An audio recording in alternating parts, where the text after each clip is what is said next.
자, 여러분 안녕하세요. 반갑습니다. 자, 답잘 해주는 친절한 토익쌤. 자, 오늘 12번째 시간 시작해 보도록 하겠습니다. 오늘도 자, 여러분들이 남겨주신 의미 있는 질문 가운데 흥미로운 것 자, 하나 뽑아가지고 제가 좀 답변을 좀 드릴 텐데요. 자, 작성자님은 일단 토익 900 이상 땡땡님. 자, 그리고 제목은 형용사 역할을 하는 투부정사와 ing 중 선택 기준 질문이요. 이렇게 되어 있습니다. 자, 별표는 3개인데요. 오늘 질문이 2개예요. 첫 번째 질문은 좀 난이도가 좀 낮고요. 자, 두 번째 질문은 좀 난이도가 좀 높아서 종합적으로 봤을 때는 한 3개 정도로 설정을 한번 해봤습니다. 자, 먼저 이제 그 내용을 좀 살펴보는데요. 첫 번째 질문부터 좀 소개를 한번 좀 해드려 볼까요? 자, 첫 번째 질문 이렇게 시작하고 있어요. I have a brother to help me. 자, 나는 나를 도와줄 남동생을 가지고 있다 라고 하는 문장 내용인데요. 여기에서 왜 to help me가 brother와 의미상의 주어 관계가 되는 거죠? 이렇게 질문을 주셨습니다. brother는 문장에서 목적어 아니에요? to help me는 목적어를 수식하는 형용사적 용법으로 해석이 되니까 의미상 목적어 관계가 될 수도 있는 거 아닌가요? 이렇게 질문을 주셨습니다. 자, 그러면서 또 하나의 예문을 주셨는데요. 죄송합니다. Cars passing through the intersection moved slowly. 이런 예문을 주셨어요. 자, 이때는 말이죠. passing through the intersection 이라고 하는 표현이 그러니까 intersection을 통과해서 지나가고 있는 이라고 하는 자, 요 passing through the intersection이 cars라고 하는 주어를 수식해 주니까 의미상의 주어 관계라고 하는 게 요거는 이해가 되는데 위에 저 문장은 이해가 안 되네요. 이렇게 질문을 주셨어요. 자, 의외로요. 이와 관련된 질문이 반복적으로 굉장히 많습니다. 자, 그래서 오해하고 있는 학생이 굉장히 많은가? 라고 하는 생각이 들기도 해요. 자, 그래서 오늘은요, 그 오해에서 3회를 빼겠습니다. 그래서 여러분들을 이해시켜 드리려고 자, 한번 노력을 한번 해볼게요. 자, 예문을 좀 쉬운 걸로 좀 가보겠습니다. 자, I saw a sleeping boy in the park 라고 하면요, 공원에서 자고 있는 애를 봤다. 이런 얘기잖아요. 자, 이때 sleeping이 boy를 수식하죠. 자고 있는 소년.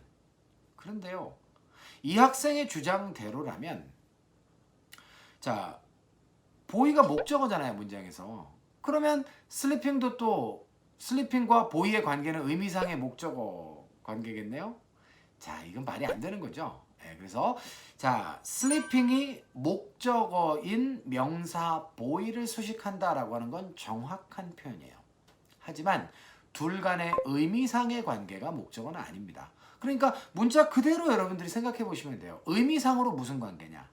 자고 있는 소년이라고 하면 소년이 자고 있는 거잖아요. 그렇기 때문에 자고 있는 소년이니까 둘 간의 관계는 의미상으로는 주어 관계다. 이렇게 설정을 하시는 것이 맞겠습니다. 자, 무슨 말인지 이해가 되셨죠? 자, 그래서 자, 첫 번째 쉬운 예문을 가지고 여러분께 좀 소개를 좀 드렸고요. 자, 그렇다라고 한다면 이제 똑같은 논리로 자, 질문 주신 예문 가지고 한번 다뤄볼게요. I have a brother to help me에서 brother가 목적어이기 때문에 투부정사는 의미상의 목적어 관계다 라고 규정하시면 이제는 안 되겠죠? 네, 그렇습니다. to help me가 목적어인 brother를 수식하는 건 맞지만 둘 간의 의미상 관계는 목적어가 아니라 주어입니다. 왜냐면 I have a brother to help me에서 나를 도와줄 동생이면 동생이 나를 도와준다라고 하는 개념이잖아요. 자, 그렇기 때문에 자, 의미상의 무슨 관계다라고 하는 것은 문법적인 관계가 아니에요, 여러분들. 자, 문법적으로는 당연히 여기서 brother는 목적어입니다. 자, 이것과는 별개로 개념상의 의미상의 자, 둘 간의 관계를 자, 지칭하는 것이니까 자, 착오가 없으시길 바래요. 자, 그러면 이제 두 번째 예문에서 cars passing through the intersection moved slowly 이 예문이었잖아요. 여기에서 자, 수식받는 단어가 주어이기 때문에 의미상의 주어 관계가 아니고요. 자동차가 intersection을 통해서 통과하고 있는 거예요. 통과하고 있는 자동차 이런 의미잖아요. 자, 그렇기 때문에 말입니다. 자, 이거는 cars가 주어기 때문에 의미상의 주어 관계다라고 하면 뒷걸음질 치다가 소가 쥐 잡은 거나 똑같은 거예요. 운이 그냥 좋았을 뿐인 것이죠. 예, 그것이 아니고요. 둘 간의 의미상의 관계가 자동차가 자, 인터섹션을 통해서 통과하고 있는 거죠. 자, 그렇기 때문에 내용상의 관계가 의미상의 주어다. 자, 이렇게 여러분들이 생각을 하시면 되겠습니다. 개념 설정 되셨나요? 자, 이제는 의미상의 주어 관계가 무슨 의미인지 충분히 이해가 되셨죠? 자, 그러시면요. 자, 첫 번째 질문에 대한 답변은 이렇게 마무리를 지어보도록 하겠습니다.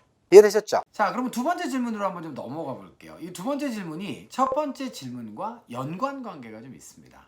자, 질문을 어떻게 주셨냐면요. 자, the newly recruited employee has the ability. 자, 그 다음에 이제 blank가 있어요. 빈칸이 있고요. 자, 거기에 선택지가 두 개가 있습니다. to work, working 이렇게 자 주어져 있고요. 자, 그 다음에 cooperatively with others 이렇게 돼 있어요. 해석을 해보면요. 자, recruit라고 하는 단어는 모집하다니까 자, 새롭게 모집된 직원. 자, 즉 다시 말해서 새로 채용된 직원이라고 할게요. 자연스럽게. 새로 채용된 직원이 능력을 가지고 있습니다. 라고 돼 있고요. 자, 그 다음엔 당연히 자, 다른 사람들과 협동적으로 협조해서 일을 할 수 있는 능력을 가지고 있다라고 해서 자, 지금 ability를 수식하는 자, 그런 문맥이 된단 말이에요. 자, 그런데 투부정사는 정해지지 않은 역할을 다 하기 때문에 형용사 역할을 할 수 있고 ing도 당연히 분사가 될 수 있기 때문에 명사를 수식할 수 있잖아요. 그러면 뭘 기준을 가지고 도대체 to work를 답으로 쓸 것이냐, working을 답으로 쓸 것이냐. 자, 이것을 문의하시는 거예요. 자, 질문은 직접 어떻게 돼 있었냐면 수식받는 명사와 의미상의 주어 관계가 없으면 부정사가 답이다라고 제가 가르쳐 줬대요. 맞아요. 제가 정확하게 그렇게 표현을 했고요. 자, 그건 그렇게 말씀을 하셨는데 to work 대신에 working을 넣어서 일하는 능력이라고 번역해 보면 말이 안 되는 건 이해가 되는데 느낌 되게 좋은 학생이에요. 자, 수식 받는 명사와 의미상 주어 관계가 없으면 부정사가 정답이라는 저 개념을 이해하기가 힘듭니다. 이렇게 질문을 주셨어요. 자, 제가 이미 그 두 번째 이 질문은 첫 번째 질문을 이해하시면 훨씬 알아듣기가 쉬울 것이다. 자, 라고 말씀드렸죠. 자, 의미상의 주어 관계가 무엇이다 라고 하는 것을 이제 여러분들이 개념을 아셨으면 자, 이 두 번째 질문에 대한 답변도 쉽게 납득이 되실 수가 있을 겁니다. 자, 이제 시작을 한번 해볼게요. 자, 문제가 계속 이제 떠 있을 텐데 여기에서 투부정사와 working은 둘 다 이제 형용사로 사용될 수 있다라고 하는 점은 이미 말씀을 드렸죠. 자, 근데 to work는 왜 답이 되고 working은 답이 될 수 없는지 느낌적으로는 알겠는데 이거를 설명할 때 의미상의 주어 관계가 없기 때문에 부정사가 답이다라고 하는 제 설명이 이해가 안 되신다는 거였어요. 자, 그러면 이 부분은요. 이렇게 한번 좀 설명을 해볼게요. 자, 투부정사는요. 그 이름이 되게 파워풀해요. 자, 무슨 얘기냐면 부정사의 부정은 정해지지 않았다잖아요. 그러니까 부정사가 명사를 수식할 때는 어떤 관계에 있는 명사를 수식할까요? 정해진 게 원칙적으로 없습니다. 자, 예를 들어서 I need something to drink 라고 하는 문장을 제가 여러분께 예문으로 드려볼게요. 나는 필요로 합니다. 뭔가를. 근데 그 뭔가가 뭐죠? 마실 뭔가를 필요로 한다 이런 얘기죠. 자, 이때 to drink와 something의 관계는 뭐예요? 그렇죠? 뭔가를 마시는 거잖아요. 그러니까 의미상의 관계는 목적어 관계인 거예요. 그러니까 투부정사는 의미상의 목적어 관계에 있는 명사도 수식을 할 수가 있는 것입니다. 자, 그럼 의미상의 주어 관계에 있는 단어는 수식을 못하나요? 아니, 우리 앞에서 봤잖아요. I have a brother to help me. 이렇게 쓰면 나를 도와줄 동생을 가지고 있어요. 그 동생이 나를 도와준다는 의미상의 관계예요. 그러므로 의미상의 주어 관계도 수식을 할 수 있습니다.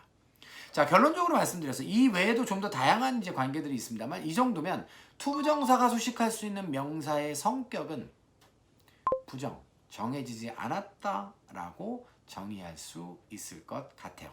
맞죠? 그런데 말입니다. ing는요. 자, 반드시 의미상의 주어 관계일 때만 수식이 가능하답니다. 자, 납득이 되셨어요? 슬리핑 보이가 아주 위대한 예문이라고 제가 했잖아요. 슬리핑 보이는요, 아주 좋은 예문이에요. 소년이 자고 있는 개념이죠. 자고 있는 소년이라고 하면 소년이 자고 있는 개념이죠. 따라서 ing는 부정이 아니에요.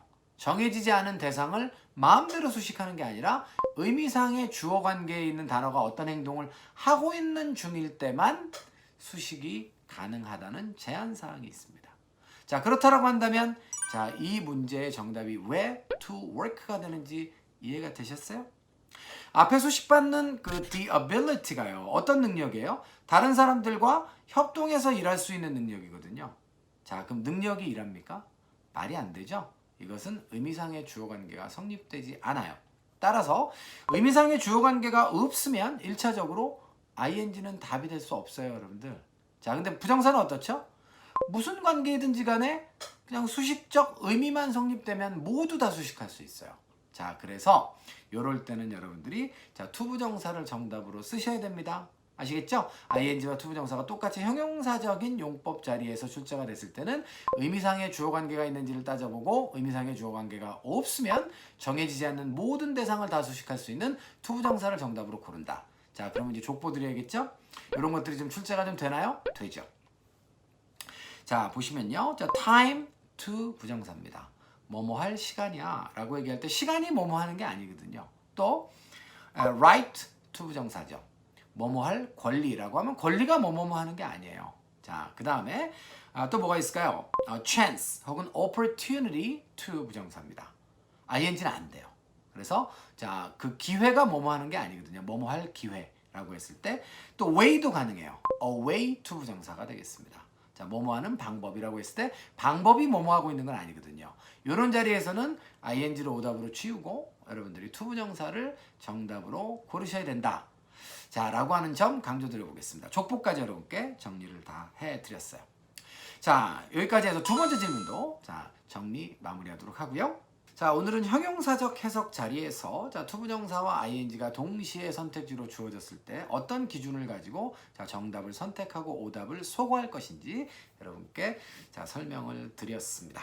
자, 제가 족보로 드린 표현들 같은 경우에는 외워서 빨리 답을 쓰실 수 있겠지만 그렇지 않은 표현이 또 출제될 수도 있거든요. 자, 그러면 의미상의 주어관계가 없는 상황이다 라고 했을 때는 투부정사를 정답으로 고르시는 거 잊지 않으셨으면 좋겠고요.